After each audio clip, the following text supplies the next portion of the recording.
The Gospel according to St. Mark, chapter 5. And they came over unto the other side of the sea, into the country of the Gadarenes.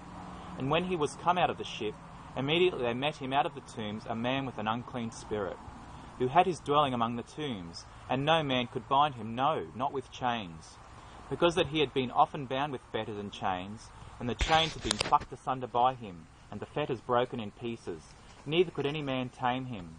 And always night and day he was in the mountains and in the tombs, crying and cutting himself with stones. But when he saw Jesus afar off, he ran and worshipped him, and cried with a loud voice and said, What have I to do with thee, Jesus, thou Son of the Most High God? I adjure thee by God, that thou torment me not. For he said unto him, Come out of the man, thou unclean spirit. And he asked him, What is thy name? And he answered, saying, My name is Legion, for we are many. And he besought him much that he would not send them away out of the country. Now there was there nigh unto the mountains a great herd of swine feeding. And all the devils besought him, saying, Send us into the swine, that we may enter into them. And forthwith Jesus gave them leave, and the unclean spirits went out and entered into the swine. And the herd ran violently down a steep place into the sea. They were about 2,000, and were choked in the sea. And they that fed the swine fled, and told it in the city and in the country. And they went out to see what it was that was done. And they come to Jesus, and see him that was possessed with the devil, and had the legion, sitting, and clothed, and in his right mind. And they were afraid. And they that saw it told them how it befell to him that was possessed with the devil, and also concerning the swine. And they began to pray him to depart out of their coasts. And when he was come into the ship, he that had been possessed with the devil prayed him that he might be with him.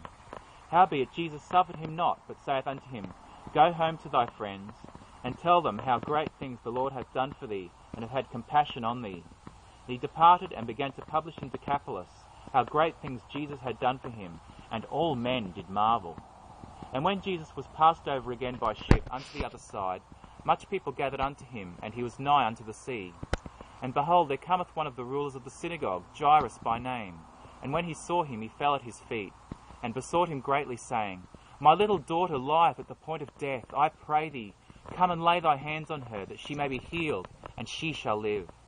And Jesus went with him, and much people followed him and thronged him. And a certain woman which had an issue of blood 12 years, and had suffered many things of many physicians, and had spent all that she had, and was nothing bettered, but rather grew worse, when she had heard of Jesus, came in the press behind, and touched his garment. For she said, If I may touch but his clothes, I shall be whole. And straightway the fountain of her blood was dried up, and she felt in her body that she was healed of that plague. And Jesus, immediately knowing in himself that virtue had gone out of him, turned him about in the press, and said, Who touched my clothes? And his disciples said unto him, Thou seest the multitude thronging thee, and sayest thou, Who touched me? And he looked round about to see her that had done this thing. But the woman, fearing and trembling, knowing what was done in her, came and fell down before him, and told him all the truth. And he saith unto her, Daughter, thy faith hath made thee whole.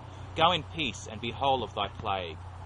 While he yet spake, there came from the ruler of the synagogue's house certain which said, Thy daughter is dead. Why troublest thou the master any further? As soon as Jesus heard the word that was spoken, he saith unto the ruler of the synagogue, Be not afraid, only believe. And he suffered no man to follow him, save Peter and James and John, the brother of James. And he cometh to the house of the ruler of the synagogue, and seeth the tumult, and them that wept and wailed greatly. And when he was come in, he saith unto them, Why make ye this ado, and weep? The damsel is not dead, but sleepeth. And they laughed him to scorn. But when he had put them all out, he taketh the father and the mother of the damsel, and them that were with him, and entereth in where the damsel was lying.